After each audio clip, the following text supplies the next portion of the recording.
Основните нормативи за спасителите на море са 100 метра свободен стил в рамките на минута и 40 секунди, извличане на пострадал 25 метра плуване до него и 25 метра извличане в рамките на минута и 10 секунди и 100 метра с плавници, което демонстрират нашите кандидати в рамките на минута и 20.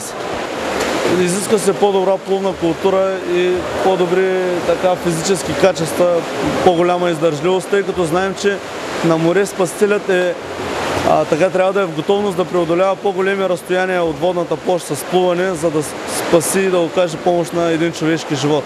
Затова несъмнено е по-трудно, отколкото на басейн. Но пък отговорността си е една и съща. За човешки живот се отговаря и на басейни, и на море.